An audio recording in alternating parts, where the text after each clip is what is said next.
TF2 will never get a major update. I'm sorry for the immediate doomerism, but it's been over 7 years now. The best we could hope to get from Valve is them randomly picking workshop maps on a dartboard of which one to put in the game. We'll never get to see a new update page with cool renders and little Easter eggs. No more excitement waiting for each day's page to unlock. And of course, no 3-hour-long live stream where some boy mindlessly reads off the balance changes. However, it doesn't have to be this way. What if I told you there's a universe out there where TF2 is supported by its developers? With new weapons, features we've been dreaming about and asking for decades now. One with not only a working console port, but a mobile one too. With crossplay, and it's only one click away in Roblox. Welcome to Typical Colors 2. A one-to-one remake, a reimagining of our special little game. Now I get it, I had the same thought as you. First thing that comes to mind when you hear Roblox TF2 is like massive Robux paywalls, making you spend like $50 just so you can play as Spy. Really bad glitchiness and just some like horrible lag, ping issues. Basically just a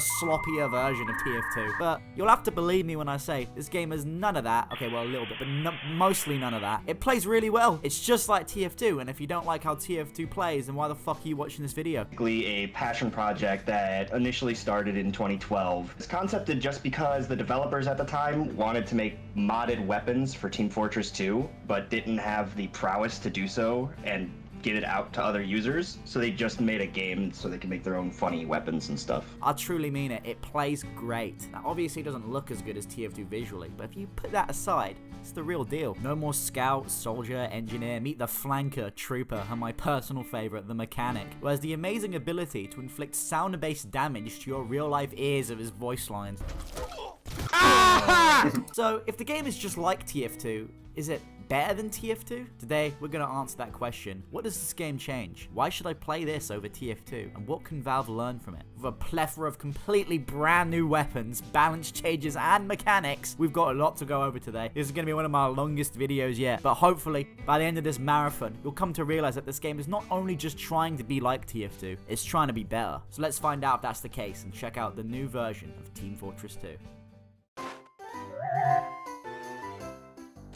So you load into the game and immediately you are not wasting any time. Straight up, you're in. Choose a class and you're fighting. No pissing about queuing. You're in a game and a map, so you best like it, sunshine. Wait, let's back up for a second. Of course we can browse the official servers and stuff in case you're playing with Joey Cheerio and his dog shit sentry spots. But while we're on this menu, you'll notice a plethora of changes from the get-go. Say goodbye to the Manco store with its $7 Islanders and $60 heavy class bundles. Welcome to the Fitten store, where every weapon is immediately available to purchase with its own in-game currency. And how do we get this currency? By fragging out, baby! That's right, you're in the mood for some vaccinator? Just win a few games of bad water and boom, now you can play like a bastard. This is genuinely one of my favorite features in the game, giving you the choice on how you want to progress and experiment. It's just awesome and makes the journey of unlocking all the weapons a really fun one. Because not only are a lot of the weapons themselves different, a large amount of them are just completely brand new. I'm getting ahead of myself here, but genuinely, I think this is a fantastic idea for TF2. You know, we have the random drop system. It's kind of cool the first couple times, but after about 50 million unopened cosmetic crates, it starts to become a bit annoying. And it really isn't a fun way to progress for early players. I mean, sure, we have crafting, but genuinely, when was the last time we crafted anything, let alone knew this feature was in the game? Having an in-game store helps out new players and doesn't put them at an immediate disadvantage in a bunch of scenarios. One of the reasons you need to have about 500 hours minimum before you play any sort of TF2 competitive, because if you don't have the actual good weapons that let you win, you'll basically be useless. You're dead weight. Medic without arrows means you can't heal your team nearly as fast. Soldiers without gunboats just have no mobility. Heavy without a sandwich is a selfish bastard who can't help anyone. In this game, however, you can just buy the weapons you need after about 20 minutes of playing.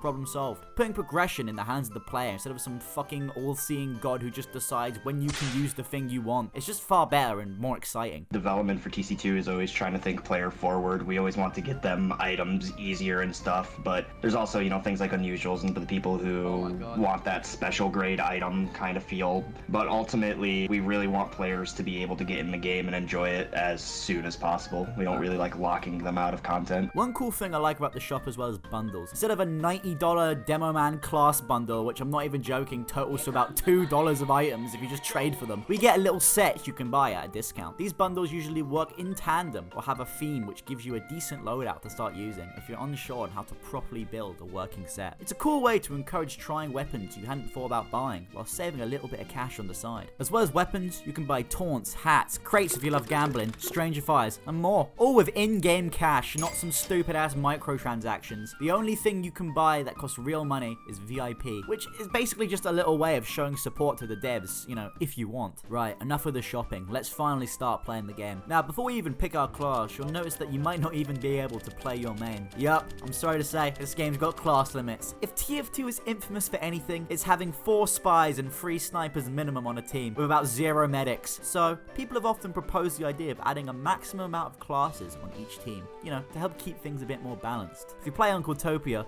you'll be a bit familiar with this. However, those servers have a class limit of 3, making it highly unlikely you'll be unable to play the class you want to play. It's mostly just to stop Soundsmith type characters from stacking classes because they think they're funny. In this game, we have a class limit of 2, which means there'll definitely be times when you can't play the class you want to play. Personally, I don't really mind because I like playing all the classes in this game, but I can understand if that turns people off. However, I think if you're open-minded and you don't mind experimenting with the classes, it generally does overall help for a more balanced experience. I mean, if you're really turned off by that, there are community servers that have it switched off.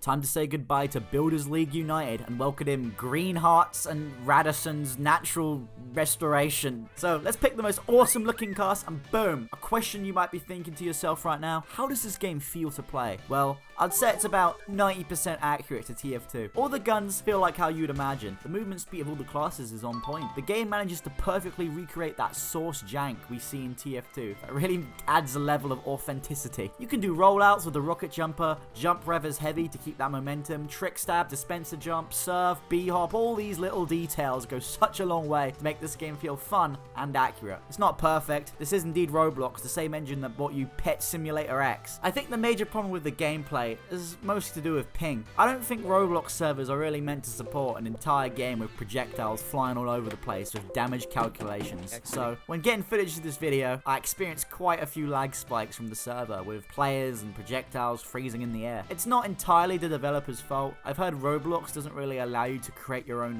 dedicated servers, so you're basically forced to work with the tools they give you. But with that in mind, I still think it plays pretty well. There's also the Robloxiness of the game. So this is first and foremost a Roblox game, and that comes with its own little quirks. First off, the game lacks any sort of distinct art style. In a way, I think this is a good thing, basically allowing the developers to just do whatever the fuck they feel like when it comes to weapons and maps. We have maps taking place in futuristic Serbolabs. The agent uses a mobile phone to disguise, and some of the weapons are just direct references to other Roblox games. I honestly think this adds a lot of charm and makes the game stand out on itself instead of just trying to be TF2. It's pretty cool to see two weird worlds interact like this. The game is based around 2008 to 2010, in terms of time period, so things are a lot more loose in terms of what we can do with the characters and stuff. The biggest thing that when it boils down to is that as long as it looks consistent with the rest of the game in terms of visual appearance, it is normally fine. And as long as you can tell what team it is, what class it is, and as long as those cosmetics somewhat fit the class's personality, then it's usually acceptable. It's definitely different, and it does take a while to get used to, but I'd say the biggest Roblox curse would be the player models. Because all the characters need to look like Roblox guys, it vastly changes the hitboxes of all the classes. So you know Scout in TF2, he's a pretty thin guy. He thinks he's ripped, but he's not really. Not really got a lot going on with those scrawny noodle arms. However, this actually affects his gameplay quite a bit. When he's jumping around, running up in your face, his hitboxes are small, and they spread out, making him difficult to shoot. Now with this flanker guy, he's the full package. 160 pounds of raw blocky meat to chew on. So when a flanker's up in your face, it's pretty easy to flick him off due to his thickness. And this goes for all the classes. They basically all have the same silhouette and hitbox. Some are slightly bigger or smaller, but they all have that Roblox figure. In a way, it makes the game easier and more accessible for beginners. The way TF2 classes move around can make them pretty difficult to hit for a complete new player. At the same time though, it makes some classes stronger and others weaker. When you combine this with cosmetic sets as well, it can sometimes be genuinely difficult to figure out which class I'm even fighting. You guys thought Team Ricky recognition was bad, how about class recognition? In TF2, you can have any combination of hats on, miscs or whatever, but you'll still know who you're fighting, just based on their silhouettes, animations, and of course posture. In this game, it can be pretty difficult sometimes if you can't immediately recognize their weapon or animation. A lot of what I do, I am very in-depth on, like, I've done so much research on TF2's weapon balance philosophy, class design, all sorts of balancing, map balancing, etc.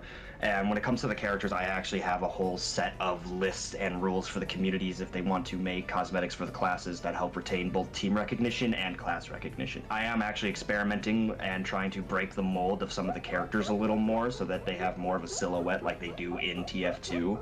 Particularly, I want the Brute to have a more defined muscular chest shape so that his silhouette is of a different appearance than everybody else. But when it comes to the class recognition, it is actually something I care a lot about and something I try very hard to preserve. Each class has like a set of rules of things that you cannot change. A good example would be gloves cannot be changed, their colors cannot be changed, pant colors cannot be changed. They are a class with a beard, they must always have a beard. Trooper has a belt on his torso, he must always have a belt on his torso because he's the only class who wears a belt on his torso. It's a skill that you'll have to get better at the more you play the game, but it was something I did actually struggle with quite a bit. Overall, if you like TF2, you will enjoy this. It is a fun, unique, different approach to TF2's formula that offers its own charm. You might be thinking to yourself, oh, why don't I just play TF2 then? Well, I feel describing this game as just a TF2 remake would not be doing it justice. Not only does this game offer a massive selection of new weapons, each class has fundamental differences that help give this game a unique identity.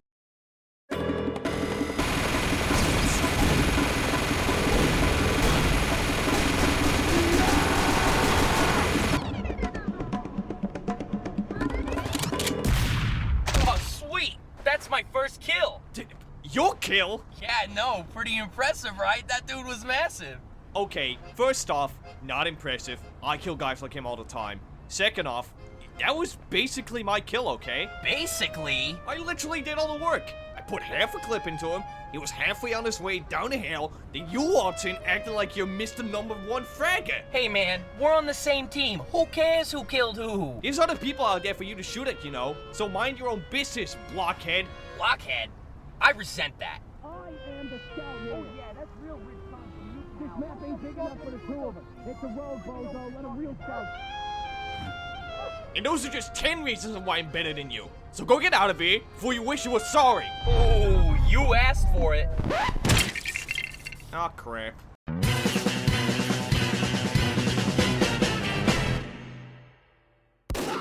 Let's meet the scout's long-lost cousin, the flanker. He's fast, kills quick, and of course, is somewhat hard to hit. Since he is the fastest class in the game, he has the ability to take advantage of Roblox's jank the most. Meat shots have never been easier or felt better. However, this comes at the cost of being easier to hit than your typical pub scout. One thing you'll immediately notice is the power of the stock pistol. I can't really explain why, but in this game, the pistol just feels so powerful. I swear you could literally go pistol only for a round and still do pretty well for yourself. Actually, let's put that to the test real quick. Round 1. Wait, what's this called? Sorry. Round 1. Lead a shotgun. Ultra kill. Not kill. Oh my god, what a new pistol. 3, 2, 1, go. Fucking bullshit. 3, 2, 1, go.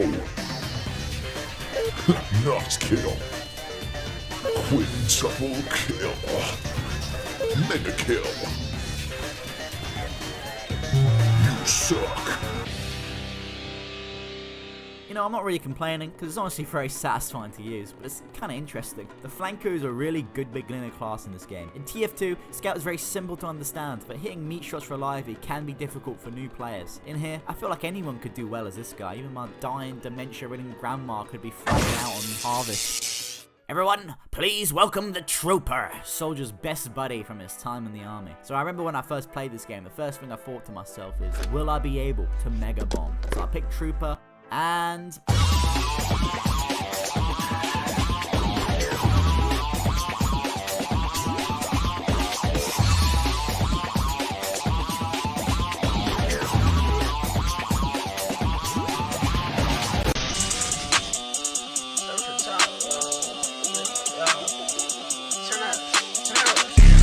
Rocket jumping feels great in this game. You can bomb, roll out, mark a gun, all that good shit. You can even play Trollder if you've decided you won't be having fun today. The main difference you'll notice is air strafing. The air strafe in this game has definitely been amped up a wee bit. On one hand, this allows you to pull off some pretty crazy rollouts and clips relatively easily, which I think is awesome, especially for people who are still trying to get into the game. On the other hand, it turns Trollder players from a housefly buzzing in your ear to a giant cow-killing hornet stinging your ass every time you leave spawn. It's weird to see the marker gunner be considered one of the strongest soldier weapons. In normal TF2, it's definitely one of the most fun, but aside from hitting insane clips now and then, it's really not all that practical, especially against a strong team. In this game, because of the whole wide hitboxes and insane air strafe, Trollder can genuinely be quite effective. Gardener is a highly controversial weapon in the community because it suffers the most from trying to be balanced around Roblox. After we got some new hands on the game, Mark and Gardener got hit a bunch, and now it has like a whole bunch of negative stats. It's still really annoying to fight, and players want the dopamine of getting that critical hit and then instantly killing somebody.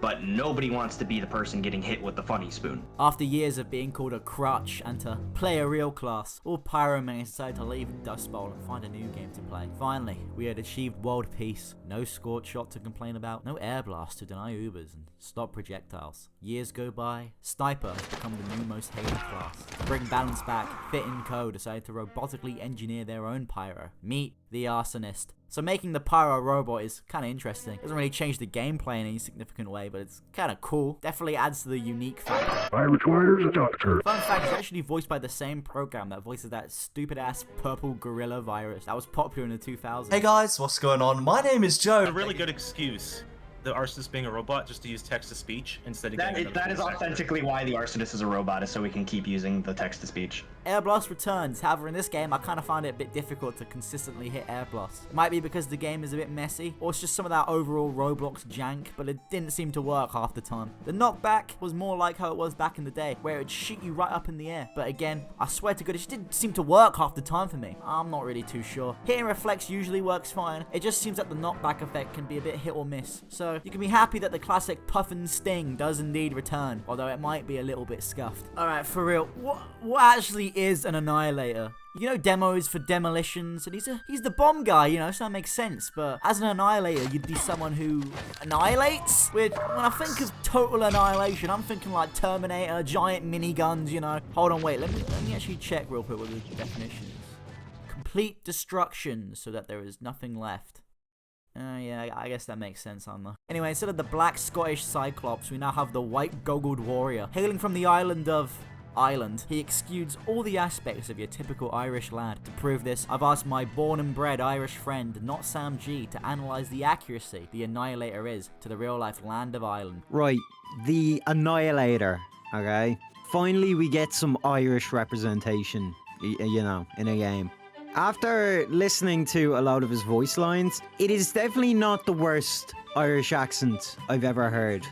I tried to pinpoint specifically where it could be from, and it's a very nondescript accent. What I'm getting is like mostly like Midlands. Like it's not extremely country, but it's not towny either. I love cocaine! So, you know, it's just a very nondescript Irish accent, so I'm guessing somewhere in the Midlands. What it actually most remind me of is Dougal from Father Ted. We were just talking about that fella, Kurt Cobain. He was from America. Imagine blowing your head off with a shotgun. Oh, don't try hiding, you stupid agent. And he was born in Monaghan, I think. So that kind of lines up with where it is. If I was to give it a rating, like, it'd be a 5 out of 10 accent, probably. Yeah, I think a 5 out of 10.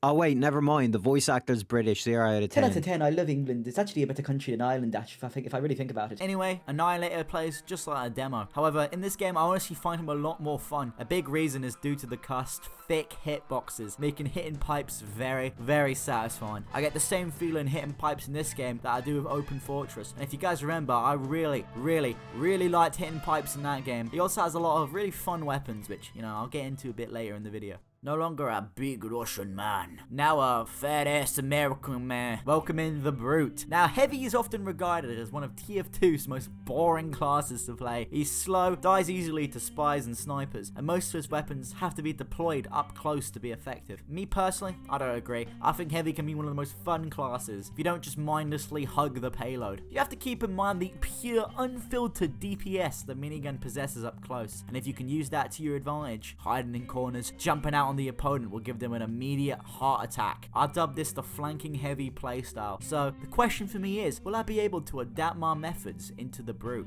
Absolutely. In fact, I'm sorry to keep bringing up weapons. I think this game offers so many ways to play Heavy differently. It's actually really impressive. I won't name names for now, but when you get there, you'll understand. In TF2, the only heavy weapon playstyles you have are Payload Bitch, Fat Scout, or melee crit chaining. In this game, you can bounce up and float around. Use a shotgun sub sandwich that drops food. Use a big reloading machine gun that doesn't need to be revved. You get a wide variety of shotguns, including the old panic attack, where you could load in 4 shots before quickly firing them all out at once. There's so many fun ways to play Heavy in this game. If you found him boring in normal TF2, I'd give him a try here.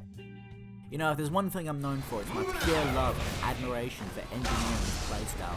If you've seen one of my many countless engineer guides, you'd be living in a Berenstain Mandela realm, because that never actually happened. Engineer is probably my least played class next to medic. They say patience is a virtue, but who gives a fuck about morals when I can just bomb endlessly and keep respawning? When I'm gaming, I kinda like to switch my brain off. I don't have time for puzzles. The best I can handle is your typical Zelda dungeon, where the hardest part will be seeing a locked door, staring up at the ceiling, shooting the giant glowing eyeball, and then boom, puzzle solved. So having to constantly upkeep a sentry, dispenser, and 2 sets of teleporters just has to be frustrated, and switching immediately to sniper. So the only time I play engineer are with minis or Widowmaker crits if I'm feeling extra evil. Anyway, so how did I find playing the Roblox equivalent of engineer? Pretty fun actually. It's not really because he plays much different. I guess it's just more of the ease and tools available. There's one thing that makes it easier for me that is both a blessing and a curse. Sentries in this game are kind of small. In TF2, sentries are massive, and I'm talking huge. This is so they can soak up as much damage as possible and make them very hard to miss, because if you can't spot a sentry and get too close, it's over! I had a lot of fun building level 3s at spawn, then placing them in the best god spots known to man, and watching everyone in the area wonder why their whole team was dying. Another thing is that the sound of sentries firing and detecting you is often drowned out by the mic peaking from the mechanic's voice lines and other loud noises. Combine that with the dodgy knockback, it can make it quite difficult to actually notice when you're being shot at by a sentry. The level 3 sentry model was done so much longer after the level 1 and 2. It looks looks so dick. I just threw some crap on top. It looks terrible. It looks funny. It looks top heavy. Now, a lot of these things are arguably flaws and probably should be worked on in the future. However, I would be lying if I told you I was a good-hearted young boy with no ill will or bad intentions, and that I, in fact, had the time of my life taking full advantage of these issues. Another thing I like about the mechanic is that he's just some guy. Like the engineer, we all know him, the soft-spoken Texan who lets his guns do the killing for him while he practices his chords. He's the smartest of the group and also the most reasonable, however, not the most moral. The mechanic in this game is best known for his scream of agony. His voice lines peak the mic constantly, which I have to admit adds a lot of indie charm to the game, I will not lie. Everybody really loves the mechanic voice lines, whether it's just because they're extremely silly or because they unironically like the mechanic. There's both sides of it. There are 2 characters in TC2 that are actually voice acted by developers from Roll. The mechanic in particular is probably one of the silliest characters in terms of voicing, and I love the way Mighty voices him because it just brings so much like joy to the players, and like people like you who never actually played the game before until recent, and then just get a joy out of hearing him screaming. Like, yeah, it's easy to poke fun and laugh at first, but after playing for so long, I wouldn't want to see it change. It genuinely still gets a laugh out of me every time. His personality is kind of wholesome. He has rare voice lines where he tells you that he... You know what, I really couldn't have done without you, and I really appreciate you a lot. Just thought I'd let you know that. He doesn't really put on a cartoony voice either. He just kind of sounds like your average American guy. A lot of the personalities in this game are very much based on their respective TF2 counterpart. Flanker and Trooper act very similar to Scout and Soldier. You'd think they're related, but the mechanic is literally just some guy I'd want to go and get a drink with. To be honest, he sounds chill as fuck. Helps give this game its own charm by having its own completely original character. First thing you'll notice about the medic in this game is he's actually kind of nice. Not really crazy, but also he is British. I would really like a dispenser right here, please. Now, as a member of the British TF2 community, me and the rest of us, Pyro Joe and Spiky Mikey, are not too happy with the representation in this game. Not all of us sound verbose, you know. In fact, 20 years I've lived here and I've not heard one boy sound verbose. If you want an accurate British character, he would say something like, "Oh mate, I'm gonna fucking break your legs if you don't give me a fucking med kit. I'm gonna be starting there pissing myself. Give me a fucking arrow, mate." Anyway, similar to the engineer, I don't really play a lot of medic in TF2. My bad habits of endlessly pushing and going in do not suit a class that should be far away from the action. I can't help myself from trying to get swings in and going battle medic. In this game, there's a lot of ways I was able to prevent myself from just going in guns blazing. There's items that replace your primary weapon, forcing you to use your medigun. And as you can see, this is why I ended up using most of my clips. And yeah, I like playing Doctor a lot. It's fun to heal people, Uber, and get fat frags. Pocketing your friend feels like TF2 two-player co-op mode. It's like you're both at an arcade next to each other. It's always a fun feeling, and this game captures that perfectly. A good change I like in this game is Medic's primary weapon has been changed from the syringe gun to the crossbow. Let's face it, the syringe gun blows. Basically nearly impossible to hit moving players. Doesn't really do much damage, and only really works up close. It's a last-ditch effort to defend yourself when you literally have zero other options. But the fact is, instead of running away shooting syringes, you can pull out your melee. There's a high chance you'll get a crit swing, so you'll end up killing who was ever up your ass. The crossbow is not only more fun to fight with, it allows the medic to heal way more effectively. Quickly switching off your medigun to arrow your team is a skill every medic or doctor should learn as soon as possible. So, to start teaching you that skill from the very start will provide the world with more medic mains faster, and if there's one thing about medic mains, it's that they make the world a better place. So the Marksman is probably the most changed class, going from TF2 to TC2. I'd honestly consider this iteration of the class to be his own thing. There's a fair share of nerfs, however, due to the fat Roblox heads everyone has, I actually find aiming headshots in this game a lot easier and very fun. Anyway, I'd say the biggest change off the bat would be the damage. Sniper headshots have been changed from 150 damage to 130. This allows any 150 health class to survive a quickscope. On top of that, the damage of your headshots is dependent on how close you are to the enemy. If you're within 40 studs, I don't know if you know what a stud is, but that's basically one of these in Roblox. You're within 40 studs, your damage is reduced by 20%, making quickscope headshots 180. This allows pretty much any full health class to take a quickscope at full health. For a marksman to be able to drop an Uber from any range in one shot like that, I don't think that's not good. That doesn't feel good from a medic or doctor perspective. To me, this is such an effective solution to what the TF2 community has dubbed the sniper curse. AKA, those moments where you feel like you have the upper hand on your sniper opponent. Maybe you're a scout who's dodged and ducked his way behind enemy lines, or a spy that's managed to sneak his way through the enemy's rock-solid defense. Either way, you've caught a pesky sniper down on his luck, and you're ready to punish him for playing like such a degenerate.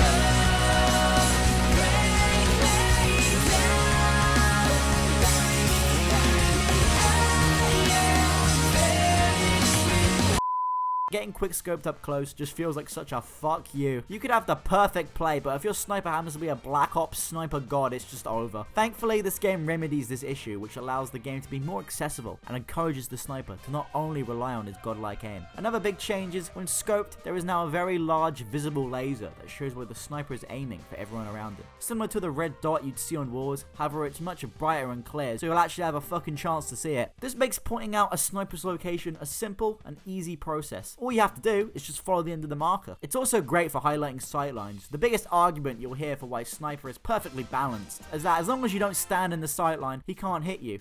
Which, I mean, is correct, that is the truth. However, knowing where a sightline is isn't completely obvious to new players. You can't really spot a sniper for looking at you from far away until it's, you know, too late. Adding this marker makes it easier to know where to stay clear from snipers, and leads to a lot less that's fucking bullshit moments. It also encourages sniper players to quit camping and play a little bit more mobile and aggressive to try and get a peek at better sightlines. Overall, the sniper changes in this game are really good. The class is still fun to play, and all the annoying things like being sniped out of nowhere or suddenly quick scoped up close are pretty much impossible now. Clicking on heads has never been more satisfying in this game. I think you'll find yourself having a good time playing as him while feeling 10 times less evil. If there's one thing that The Sopranos taught me, it's that I should never trust the French. You fucking French fucking lying cocksucker! Oh, fuck to your mother! and trust the Italians instead. Meet the agent. Typical colors take on the spy. Instead of being a master of disguise, she is a master of magic and disguise. There is like one lore fact that is 100% canonical, and that's the agent actually can use magic. Magic? Yes, she knows magic. She uses a phone instead of a disguise kit, which is pretty interesting. Could this in fact be a socio-political commentary on how we tend to use our phones as masks in the world of social media?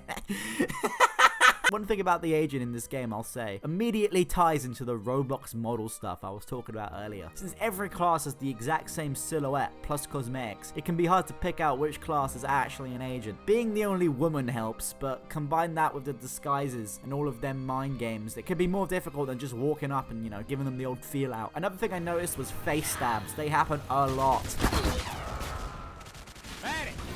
The fuck was that? It can honestly feel quite bullshit, but I think it's just another one of those things you'll have to put down as Roblox jank. One feature I think is nice is that you take reduced damage when cloaked or disguised. You can actually take up to 35% less damage if you stack them together. This can help you wiggle out of slippery spots that you might find yourself in, especially if you play a more aggressive spy. Overall, I enjoyed playing the agent a lot in this game. She feels way more like a support class than spy, which is due to her wider variety of items she can use. Again, for like the 5th time, I'm getting ahead of myself. We'll talk about weapons later, but before that, let's have a look at some of the new maps and modes this game offers, and how it adapts some of TF2's classic maps into a brand new engine. But before that, I gotta hit you in the montage. Just shine, make you run away. Back it on them and just shine. Yeah, you're getting shaved. Pull up on them and just shine, make you run away. Just shine, shine, shine. Just shine. Alert! There are people on our control point!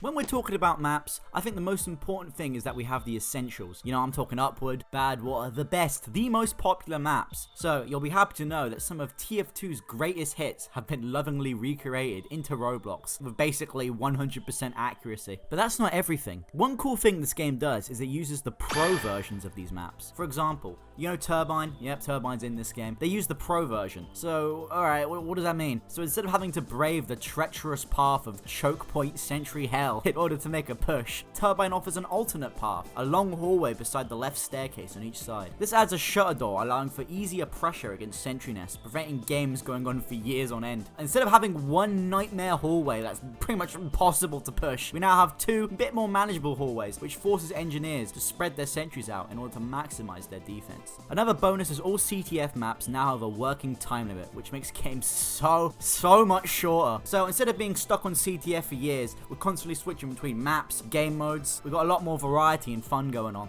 Now, I know there's a large portion of TF2 players who sort of enjoy those never-ending games. You know, in my last video, I got a large amount of powerhouse defenders, and you know what? I can get that. I grew up playing similar sort of maps, like Trade Plaza. You know those community servers that just have one, like, Minecraft trade map on just, like, rotation all day, and it's just nothing else. That was my pride and joy back in the day. I can understand if you like Powerhouse for being that, but also not being dog ass. But just know that this game does have community servers running 24/7 maps, and these servers are alive and thriving, so don't you start worrying. If you want that experience, you can find it here. One thing I find awesome about this game is how certain maps and game modes have a sort of rarity system. You'll see your classic games of Payload, CTF, KOF often enough. However, there's a rare chance you'll see a quick game of Arena pop up now and then. This actually makes playing typically unplayed, deserted game modes kind of exciting. Like, on its own, Harvest Arena, I haven't really seen that interesting, but if you put a big rare sticker on it, oh yeah, now I'm interested. That's the part of the reason why games like Fortnite are so successful. It's not just a scar, it's a golden scar. Oh, whoa! It's a cheeky little way of getting certain maps more players, because you'll think to yourself, well, if this is my one chance to play this, I might as well have a go. I mean, there's an argument to be made about taking choice away from the player, but to be honest, Arena isn't really a mode I want to seek out for constant replays. However, as like a quick one and done battle royale, it can be pretty fun. With Arena as well, the games only last 1 round, so it's literally just they drop you in a map, battle royale, victory royale, next game mode, next map. Brilliant. So instead of listing off all the game modes and going all through them, you all know most of these game modes, I don't have to explain them. I'm just going to put a list of all the game modes that are in typical colors and their appropriate rarity.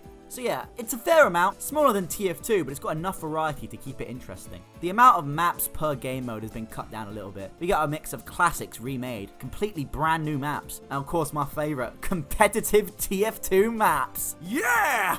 One thing you'll notice is a lack of 5 CP. Well, I think there might be one map, but I've never played it. Instead, we have more maps that are similar to Powerhouse with 3 CP. If there's one thing about 5 CP, it's that games can go on for fucking years, man. There's also thousands of 5 CP maps in the casual rotation. So I think heavily cutting down on them is good for the game. It's not really a popular mode from what I've seen, aside from your typical froyo scrim smashers. A big addition I fuck with heavy is player destruction gets finally recognized as its own game mode. About time, if you ask me. If you saw my last video again, you know I've been campaigning for this for a long while. It's a fun take on deathmatch. It rewards you for both playing mindlessly and working with your team. This game also offers 2 completely new and original player destruction maps, Black Lung and Data Mass. In Black Lung, you're trying to power a coal engine train by containing a number of goods. However, for some reason, the enemy team seems to be holding all the coal. There's only one way to deal with that. The other being Data Mass, where the mercs have to collect data chips to feed a mighty computer system. Now this is a map and aesthetic you would never see in TF2's dusty 70s setting. I actually think it's pretty cool to be able to play a futuristic TF2 styled map. Now that I'm talking about maps, might be a good time to talk about some of my standouts. I'm gonna save myself a lot of work and only mention a few maps, maybe like 3 or 4. I don't want to spoil all the maps for you. I want you guys to stick your own noses in, get your own impressions, because for this game there's basically an entire new map pool just waiting to be played, and it's very exciting. I don't want to take that away from you. Alright, let's go. Rooftop. Based on an existing TF2 workshop map, Rooftop is a cough map set high in the sky in the city of New York. The city is best known for its nature, lawfulness, and of course Jason running around. Here, you can finally be a part of it. The atmosphere is on point. The vast skyscrapers, glowing lights, and night sky will make for that perfect city vibe. Tread lightly though, this is one of those maps where it's pretty easy to go falling off. So if you're a Force of Nature player, Pyromain, and a bona fide turbo bell end, you'll be in luck with this one. Yellow Valley feels just like a TF2 map. It's one of my favorites. It has a nice outdoor atmosphere, a good solid design. But what stands out for me is that this map was built specifically for Roblox. But what makes it even better is that I keep seeing people trying to remake this Roblox original map in TF2. So now we're going the other way. This time Roblox is the game inspiring TF2 content now, which I think is pretty awesome. Won't go into too much detail, I just think you guys need to play it and have fun. Warm Tick is a map, and I first played it, it felt very similar to me. That's because it was a 1-to-1 remake of a map I'd actually played in Highlander before on TF2 Center. A unique cough map with 2 large crates you can jump on. It's interesting to see the game take inspiration from the competitive scene with its map pool. It's same with similar maps like Bagel that are in the rotation. This game actually has its own original game mode over TF2. Team Deathmatch. Looks like that boy from that one map pack video wasn't lying. TF2 just has more modes to pick from. That includes Team Deathmatch. It's basically the same as in most game modes. First team to get a certain amount of kills wins. This comes with a few unique maps like Hydro Valley, in which you'll spawn in various different locations to prevent level 3s and demos spawn camping the fuck out of you. It's pretty fun and helps separate the game a bit from TF2. I know it's a bit similar to Player Destruction, but I still think it's a fun mode, and the fact that it has its own original maps adds a lot to its charm. Right, I'm going to stop it there with the maps. I've been a bit vague, but I've done that on purpose. I want you guys to do your own investigation work. Hop on and give this rotation a try. There's too many good ones. I can't mention them all here because it's an hour-long video. Overall, I'm a big fan of the map and game mode rotation in TC2. It strips a lot of the fat and adds its own unique maps that give it its own style, universe, and of course flair. When classic maps come back, they feel remade lovingly, while touched up in their own regard, giving off a bit of a different vibe. Harvest goes from a dusty autumn pumpkin patch to a more of a green looking farmland. The maps themselves can range from pretty standard TF2 inspired to batshit out of this world insane. There's some super rare maps, and I mean like super, like Burning Flames, Golden Pan, Decent Medic in a Pub type rare. Alright, you got maps like Underground War, which are just basically insane. You literally have to strip mine to the other team's bases and fight underground. It's awesome. I'm speaking from this footage as it was so rare I couldn't even find a match myself, but it's out there, and that should be all the reason for you to start looking. Because of its Robloxiness and fan game nature, TC2 allows itself to get more bonkers with its concepts and ideas. It's not held back by time period or art style. There's no zesty Roblox purist trying to ruin everything for everyone. At one hand, it kind of makes the game's identity a bit all over the place. But on the other hand, I do kind of fuck with it, because it allows the devs to just do whatever they want. So if they think it's fun, fuck it, put it in. Maybe soon we can see a loving recreation of my favorite map, Trade Dave Portal, floating around the selection too, because with this game, anything is possible.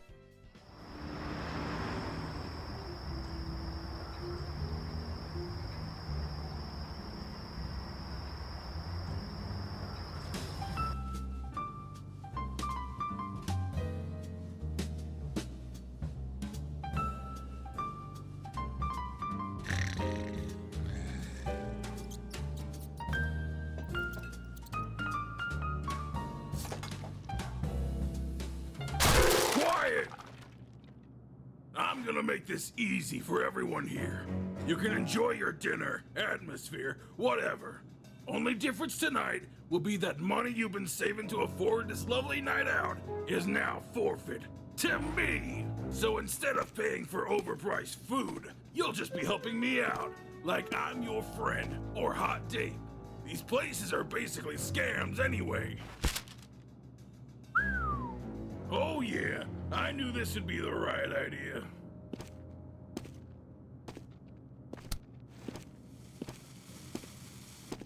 Oh.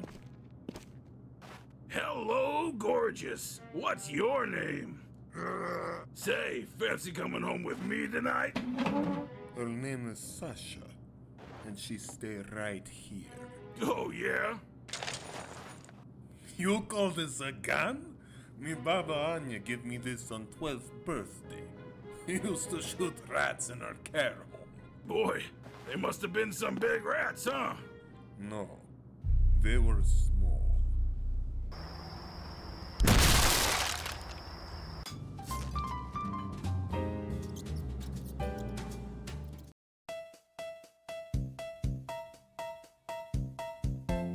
If there's one thing I love, it's weapon reviews. Listing the stats, balancing, fuck me, can't get enough of that. Jokes aside, TC2 has so many, and I mean so many new weapons. Some are great, some are hated, but I still enjoy them. Some are just weird, but that's the beauty of it. I had the most fun in this game trying out all the new cool weird stuff I could afford at the Fitten Store. In this section, I'll take you through some of my weird purchases. Keep in mind this is a limited sample. If you're interested, feel free to hop on and look for yourself. 50 AE is a secondary that basically just says fuck it, sniper with a deagle. Shiny, silver, and satisfying. It is the weapon of choice for any player who lives for those style points. You know, the SMG may not be the most satisfying weapon in the game, but if there's one thing you can give it, it's somewhat consistent. With the Desert Eagle, you're basically banking on your aim alone. It's slow, doesn't do much damage, however headshots will basically one-tap any opponent who's giving you some shit. This is one of my favorite sniper secondaries, honestly. It's super stylish, super fun, and of course, super swag. Cut that out. Right, so the babyface won't score much points in terms of originality, especially for its name and model. However, in terms of difference, I think this is a perfect example of how TC2 takes steps to better rebalance some of TF2's most mishandled weapons over the years. The babyface has had so many reworks, redesigns, that it's got to a point where it has this condition, which is what I like to call stat overload. TF2 weapons work best when they have a clear concept and simple premise. Uber Source swings give you Uber. The Tommy Slab lets the heavy be more mobile. Direct hit is powerful, but harder to use. The babyface has like 7 downsides. Less ammo, you barely run fast, and when you do get the boost up, you can't even double jump. So you're trading in less reliable damage for faster movement until the second you actually need to move. The TC2 version removes this downside, makes the weapon more accurate, and restores it to a decent ammo count of 6 per clip. This lets the boost actually feel useful, as the flanker can take full advantage of his speed increase instead of being put in this half-assed neutered scenario, where when you're fighting any class that can literally just shoot the ground, it's just impossible to win.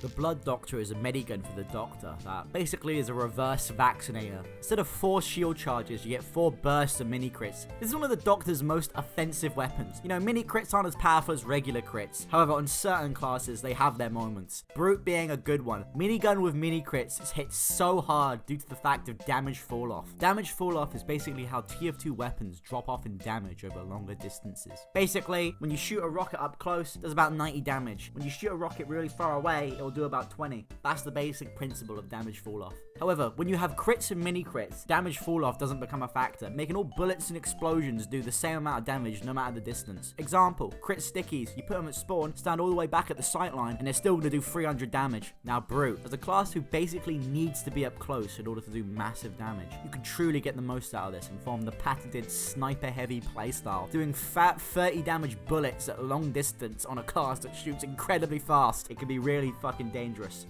The Boonie Blaster is an M14 secondary rifle for the Trooper. So remember what I said about weapons needing a clear and simple concept? This would be a great example. On the surface, giving the soldier a long-range weapon seems a bit redundant since he can just mega bomb! But with certain sets, I think you can benefit from a gun like this. As you'll see later, this game offers a lot of big, powerful bazookas that send high-damage rockets at a somewhat slower rate. A good strategy I found was to shoot a big rocket from above, then start picking off the remainder of their health with a slow, accurate accurate rifle. The damage on its own won't carry you, but I'd say it's on par with your typical gun spy playstyle, so it's not to be underestimated. Cold Shoulder. A Sandman type melee for the scout. Instead of throwing balls that do fuck all, you get blinded and can't see nothing. So remember the squid power up from Mario Kart? Yup, it's back. Everyone's favorite. Okay, right. Blinding opponents can be very useful as a class who's known for getting up all in your face. Scouts are like flies, and you need to be quick if you want to swat them. Go pour some shampoo in your eyes and try and swat a fly. You see, it's not so simple. Now, could you argue that being blinded is not fun and highly annoying? I guess. But it only lasts 3 seconds, and it's not an easy shot to hit. It's an interesting idea. I think it works fine, but I would like you guys to try it out for yourself, see how you feel getting hit by it, and let me know, because I feel like this is one of those weapons where I want to hit everyone's opinion. What if the rocket launcher could shoot 2 rockets instead of 1? This is a question I've often thought about during my time spent searching for a job. Double Trouble finally answers this question. One shot with double the firepower. So the rockets, they don't really go in a straight line though, so it's not an ideal weapon for your traditional soldier gameplay. You gotta get a little bit more creative. I think of this rocket launcher as the ultimate crowd control tool. Since you're firing 2 rockets at a time, you're able to jump up super high. Then, you can get off 2 rockets in succession. Each rocket won't kill anyone on their own. However, if you land them between the 2 areas of the null, you're basically forced to either spread out or get out. This weapon works well with the parachute because you can just keep dropping concise bombshell scatter shots, which is pretty peak. However, I've heard people say this weapon is not very good.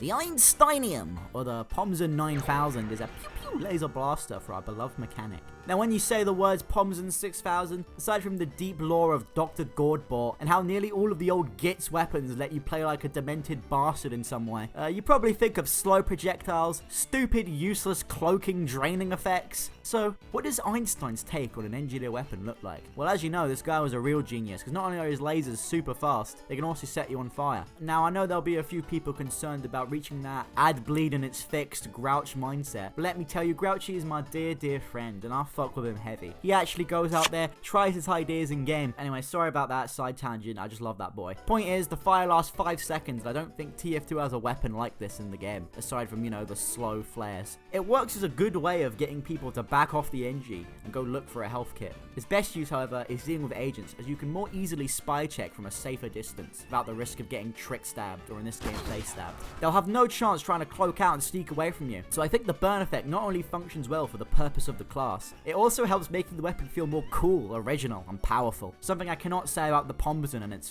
fucking uber draining mechanic. We have another engineer, Primary, the Gut Buster.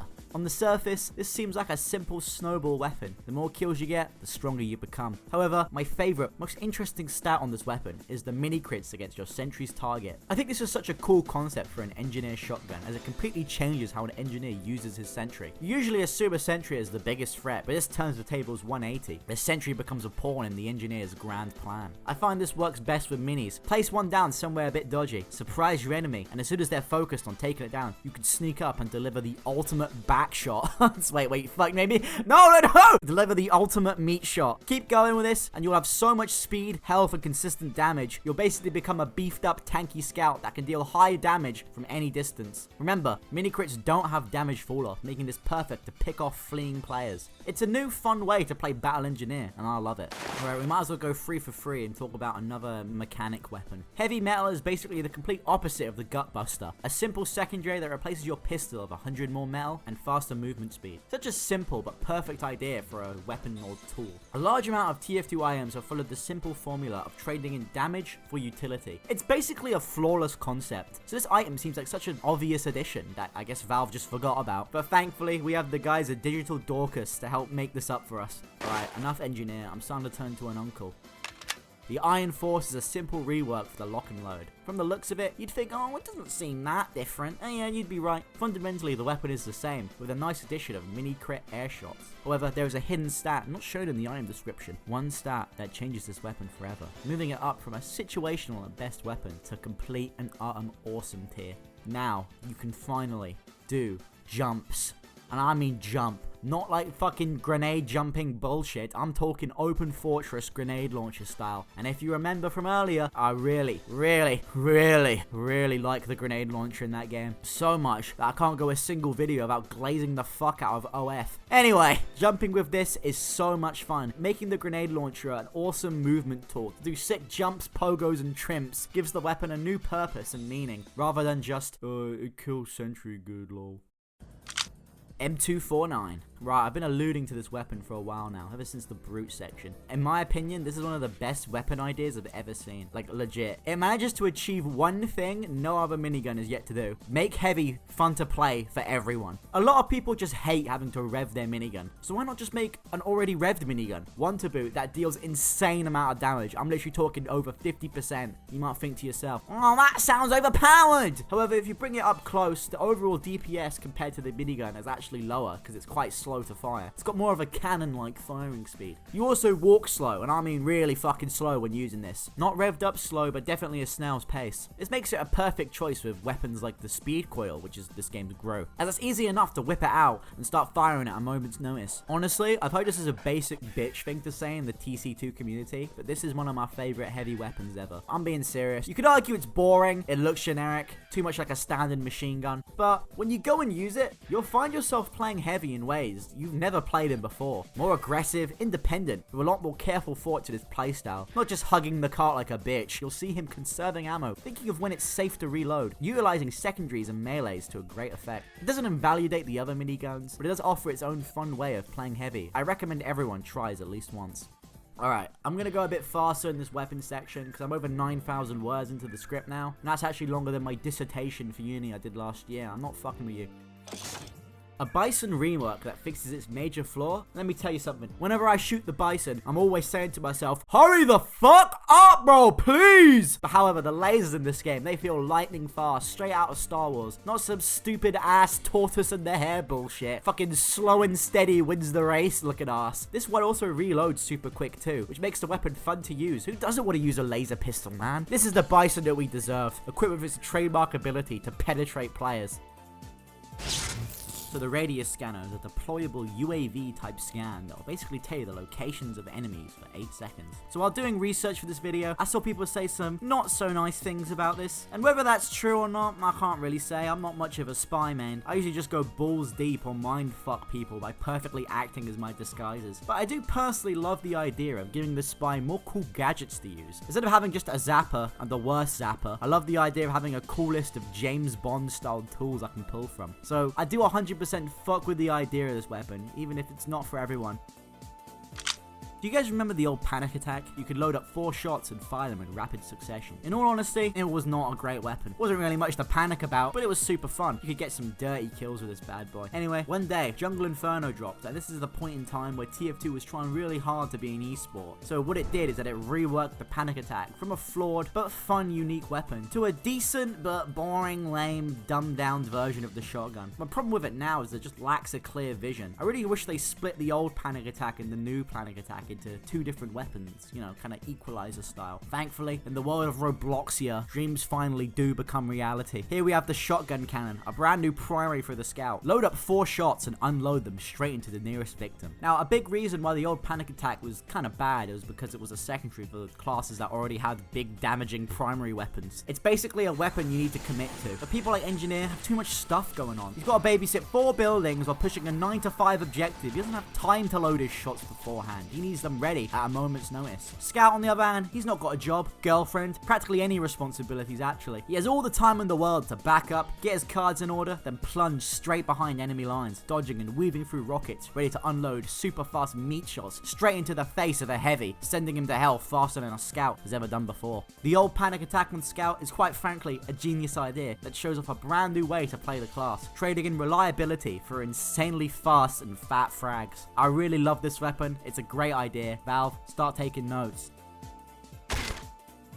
Let's jump back to what I said about Spy needing more cool gadgets to use. I think this is the perfect example of what I'm trying to say. The Spy camera is a zapper replacement that allows the agent to take discreet detective-styled Polaroids of an enemy. The picture of the chosen enemy is then hung up on your team's bathroom mirror in the morning, just like in Meet the Sniper, making everyone particularly aware of their presence. This is shown in the gameplay. Any player marked with a picture is now highlighted on the map for 10 seconds, meaning everyone can see them through walls. They're also marked for death, basically giving everyone a new priority. I love this weapon, not only for the fact that it lets Agent earn that support slot, rather than Spy in his arsenal of nothing. It's also peak for pissing off your friends. Wish they had this back in the Germa versus Star days. I could imagine this weapon being perfect for those two, trying to ruin their friendship more than they did. Please can we get more Spy gadgets? You know what, actually fuck it. Forget the heavy update. When's the Spy gadget update? Doesn't that sound awesome? Make that a community update, guys. You have my permission. The G-Bomb. If you've never played TF2 Classic, that game has a weapon called the RPG. It's a big bazooka type rocket launcher that's straight from TF2's first trailer. It has one rocket that curves down in an arc that deals massive damage all around with increased splash. The G-Bomb acts very similar, a big bad rocket that forces whoever sees it coming to jump out of the way, you know, action movie style. There's no arc here though, making it a good option to drop on payloads and sentry nests. It's quite good in 1v1s, being able to one-hit low players and light classes. It also sends people flying, which is great for forcing players off somewhere important. Love to see this game pulling from all my favorite source mods. We got the Open Fortress grenade launcher, the TF2C RPG. Now all we need is the pre-Fortress concussion grenades. Actually, wait, maybe we don't. Okay, we're nearly done with weapons now.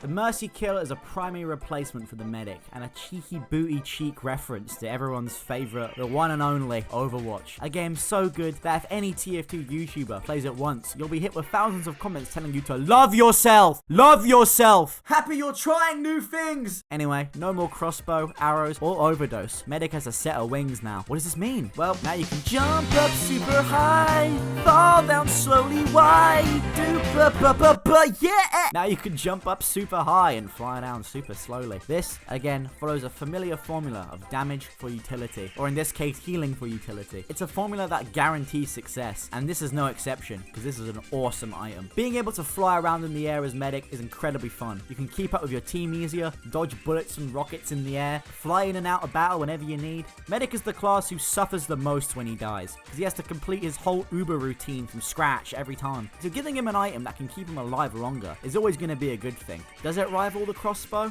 Honestly, yeah, I prefer to use this over the crossbow, just because I enjoy the ability to glide around with super smooth air movement. I love dodging rockets and easily surfing off explosions. I feel a lot more control of my fate, instead of just getting bombed and accepting the fact that I was a shit medic, you know, and that I tried my best. Another banger, great concept, great utility, and most importantly, great execution. Germany got nothing on the UK, let me tell you that, bruv.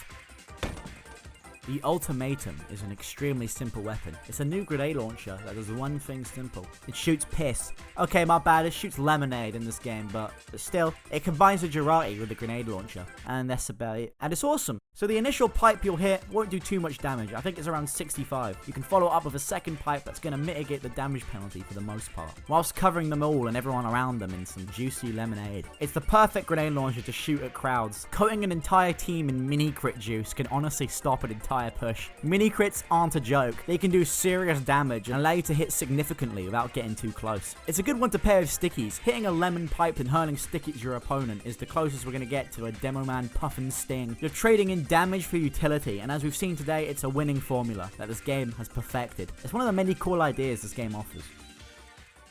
Those are some of my favourite weapons this game has, or at least the ones I had the most to say about. But I'm simply scratching the surface. There's way more out there. Ranging from weapons that should have always been there, like a silenced pistol for Spy, existing weapons, rebalanced and reskinned to be better, like the wooden sword, which is this game's Fan of War. It lets you switch between it instantly, giving you a good reason to melee your opponent first, unlike in TF2, where you bring out the Fan of War, then when you hit someone with it, then when you go to switch to your minigun, the heavy turns around and you're dead. Or just stupid fun ones, like the sub shotgun, which is a shotgun with a sub sandwich on top. When you shoot people with it, it drops sandwiches you can eat. Why not have that? You know, in recent years, and by recent, I mean when the game was last updated, which was 6 fucking years ago, I honestly wasn't a big fan on how Valve was rebalancing weapons. Guns with simple concepts getting half-assed reworks to make them more competitively balanced, which ended up not changing their overall viability. The process initially starts with one of us in the development tree saying, hey, we think something might be wrong with this in particular. Then we have a lengthy discussion about it, possible solutions, and then we would usually just implement it. I'm trying to change that, though, with the experimental servers by allowing players to test changes and then vote positive or negative for these changes. That way we can implement new weapons, maps, and rebalances that are approved by the community before just dropping something that they don't like about it. TF2 weapons should be fun and balanced for pubs. 12v12 and 6v6 are such different formats, it's basically impossible to try and balance for both. Trying to make all TF2 weapons serious competitive choices is just a recipe for all TF2 weapons becoming the same boring archetype, losing their identity. And I'm not trying to flame the comp scene for this at all. They are some of the most passionate, brilliant players in the world, and honestly, I love comp TF2. It's got such a great energy, fun, and it's just to see players take a game I love to the absolute extreme is beyond mind-blowing. But at the end of the day, when it comes to weapons, comp players are just going to keep using what's been working for the last decade. Weapons should feel fun first and work well for the other 99% of casual players out there who like to try dumb, stupid weapons as well as guns with interesting concepts and fresh ideas. And that's what I love about this game particularly. It's all about weird and interesting ideas. Not all of them are super strong or work all the time. If you go on the TC2 Discord and search for any of the weapons I've mentioned, you'll find at least one person complaining that this weapon needs buffed or it's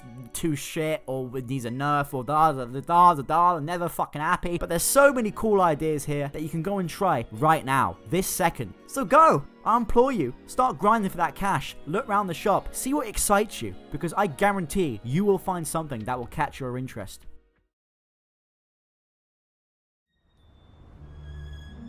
Last I checked, we only had one spy on this team, and I'm seeing double! We can't be certain which one of you is the enemy, so I've come up with a series of questions to determine which of you is a rat. First question, where is France?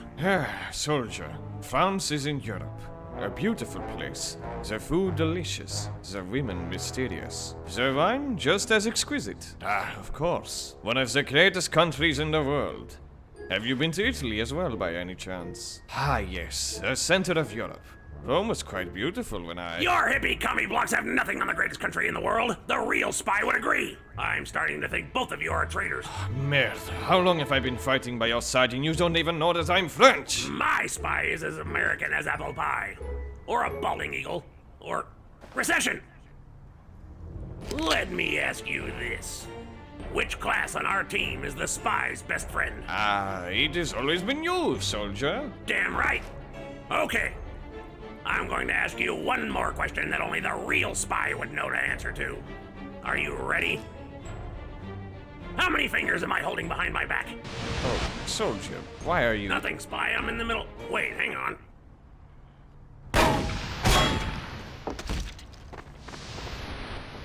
Yeah, I should just go.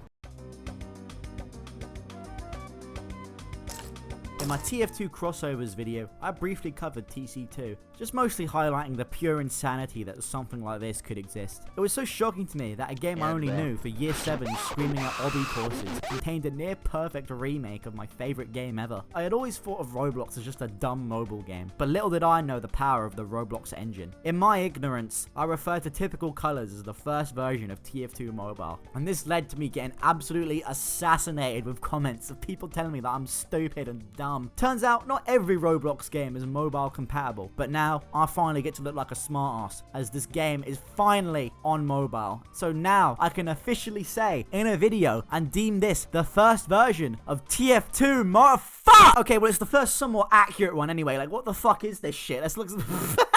Anyway, TC2 is not just a PC game. You can play it on any modern console, phone, or tablet. But how do these versions hold up and compare? I've decided to put myself for a challenge. For once, I'll leave the convenience that PC games offer. I'll slide out of my epic gamer chair, throw away my mechanical gaming keyboard, and dive into the wide world of console gaming. No more music on my left monitor, Discord, free online services. Now I'm going to be paying for some PSN, oh joy. So I journeyed into my attic and I was able to find my decade-old, dust-ridden PS4 to finally experience the wonders of modern-day console gaming with TC2. You know, since I'm switching to reviewing console games now, I feel like I need to change up my style to better suit my newfound allegiance to Sony. You know, like one of those angry game reviewers where they hold the game up in your face with one of those backgrounds filled with like cartridges gathering dust fast. All I need is my new intro theme, and my dreams can finally come true. Alright, let's do it!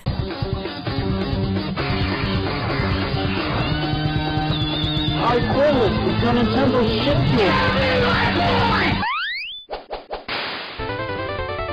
Okay, first things first, I had to set up my PS4 with my capture card so I could get that spicy first-hand footage. You think it'd be easy? Just plug in 2 cables and connect it into my laptop. Nope! No! Fucking Finn wouldn't work. Tried like 7 different cables. I replugged it in 3 times, but all OBS was capturing was a black screen. I was having an actual nightmare on Elm Street.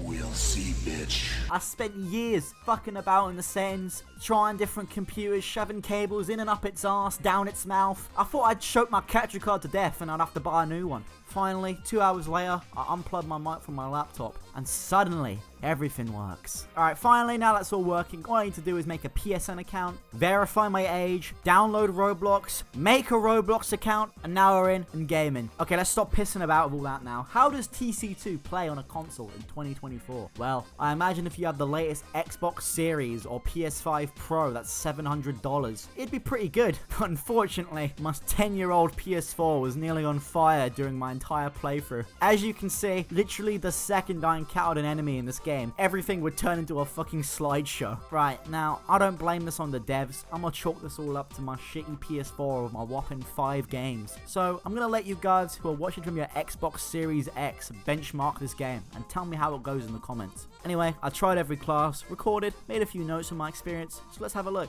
First thing that caught my attention that there's no auto aim of any kind in this game. So unless you've got like some gyro enabled, you're gonna have a really difficult time hitting meat shots, air shots, headshots, any sort of shots really. Shooting games, I'm sorry, they were not designed to be played on analog sticks. I'm sorry to all you Call of Duty players, but if a game needs to be designed with inbuilt cheats to function properly, something just ain't right. Turning up the sensitivity can help with things like rocket jumping. But you're going to be struggling a lot to hit those precise shots unless you've got some sort of gyro going on. This game does do a lot to try and help controller players out though. A source staple mechanic that is essential to TF2 is crouch jumping. Giving you that little bit of extra height and better control is a TF2 fundamental for any sort of advanced movement.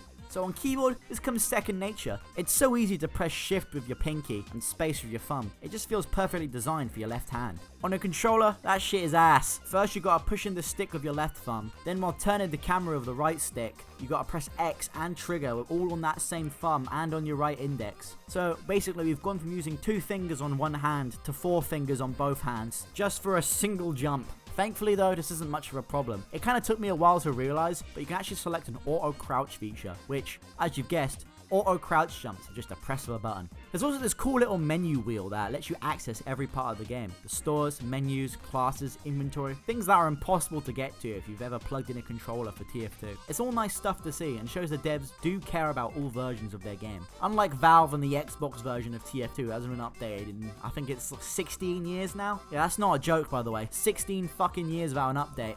There's also crossplay, so you can play TC2 with your boys on the Xbox on your PC. This is honestly pretty cool, even if it's not really that balanced. Of course, mouse players are going to destroy controller players. That's a given, especially since they don't have any auto aim they can just rely on. But classes like Mechanic, Doctor, Arsonist don't require that much aim to play well. Same with Agent and Brute. These classes excel best with positioning, not really Twitch perfect aim or movement. I managed to do decently well as Mechanic. I was able to rack up some brute kills on the payload, and for me personally, I am notoriously ass at aiming on controller. I think anyone who's decent or above would be able to adapt relatively fast to the controller playstyle, but with me personally, I think I tried playing COD once on Xbox 360 when I was like in year 9, and I got beat by a kid who was in like year 5, so pretty embarrassing. Anyway, with speedy classes like Trooper and Flanker, I found the most reliable way to hit shots wasn't even to just try and aim. Instead, using your strafing and movement to land the enemy in your crosshair. I was able to rack up some kills doing this, but again, if I have to solely rely on movement and not much aiming, then I really do think sticks are fundamentally broken for FPS games. If gyro's enabled,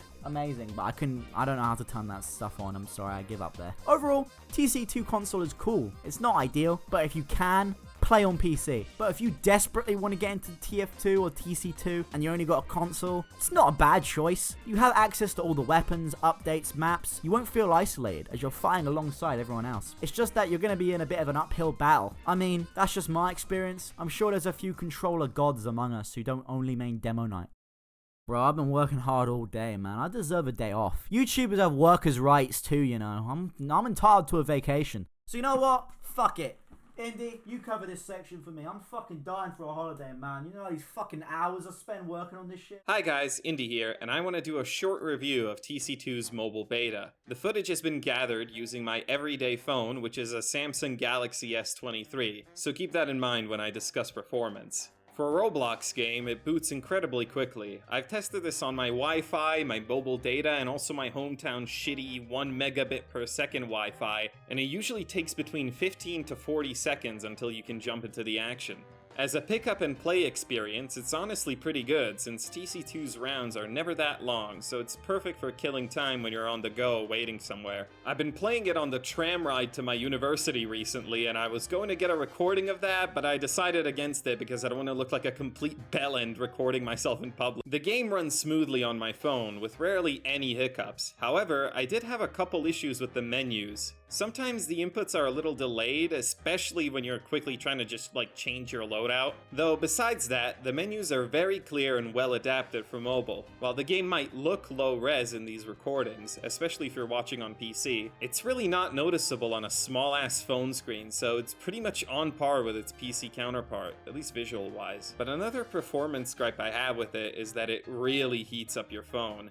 I get that it's got a lot of stuff to render and all, but it's really hard to enjoy playing a game when the touchscreen you're playing it on is searing hot and burning your fingers. However, despite the performance honestly being really good for something porting a game of this caliber, there's one simple reason I'm struggling with this port. Playing on a touchscreen sucks.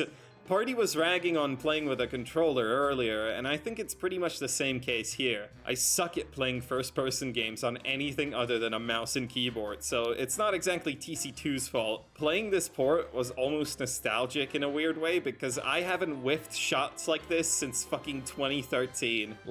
Playing classes such as Scout and Sniper is nigh impossible, but honestly, I do get a lot of enjoyment playing Heavy and Soldier since they're really forgiving when it comes to aiming and positioning. I've seen a ton of next level players on touchscreens, so I'm not doubting that this is just a me thing. Either way, the port is still in beta, and all things considered, it's really good. So if you don't got a computer to play TF2 or TC2 on, I'm sure you can get a ton of fun out of this version of the game. So it gets a heartfelt recommendation from me. Back to you, Party Pug!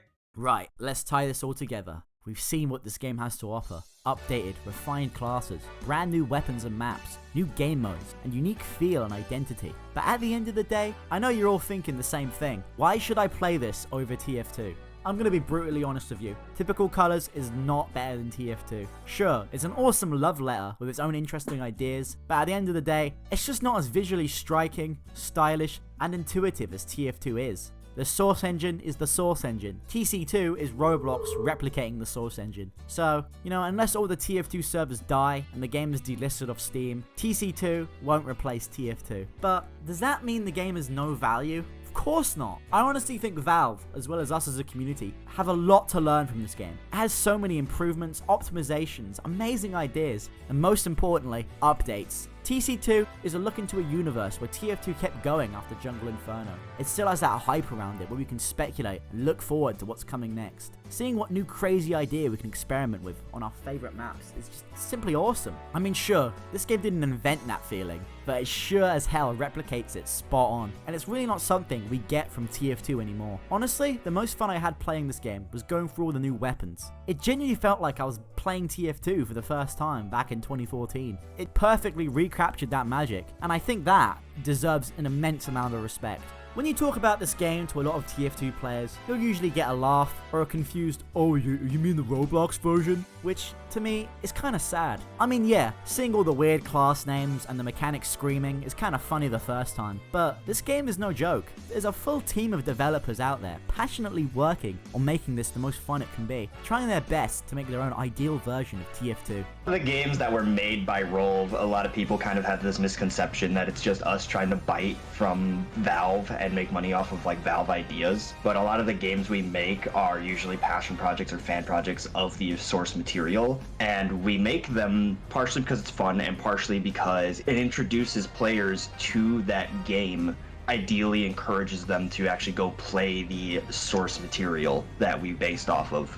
And that's why, like, in our description and stuff, we have specifically that it is based off of Team Fortress 2, because we really want to get people into the communities of the games we like and help encourage them to start playing some of the games we liked as kids. I genuinely think every TF2 player should give this game a chance, instead of just writing it off as a joke. The Roblox stigma of this game being cheap needs to die down, because it's anything but. Even though this game will never replace TF2, I think it warrants a place alongside it, because it can be just as fun and interesting. I want you guys to honestly try it out without a smirk on your face. Yes, it's Roblox, but that shouldn't be a point of mockery. It should be a point of pride.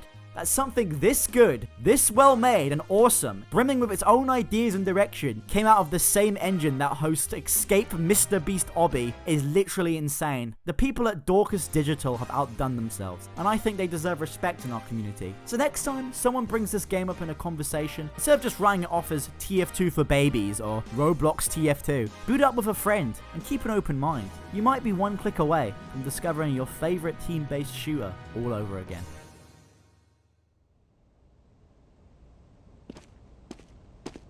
Well, well, well. You've made it to the end. Oh boy, what a slog that was to get through. Now, if you don't recognise me from my various appearances throughout the Party Pug television network, my name is Daniel J. Cornwallis, and I'm here with a very special proposition for you all. The developers of Typical Colours 2 have given me this chance to tell you about my brand new exclusive hat. Ladies and gentlemen, welcome the Neek, featuring my dazzling good looks, my trademark headphones, and of course, who can forget that toothy smile? You can get my hat today, in-game. Best yet, this hat is exclusive. The only way to get this hat is via my holy permission. By using my code Daniel J. Cornwallis in the next 2 weeks, you can receive the Neek hat in-game. Better yet, if you had already received this hat via a previous event, yours will now be rare and vintage. Oh boy! So, press the button at the top right on the main menu, type in my name, and boom, what's cooking, good looking? Now, see you in the wonderful world of Robloxia, my friends. Adios! Hey man, why are you always coming in here and like ruining my show? Like, what's wrong with you, bro? I never really, didn't really know it was like that. Oh, my bad.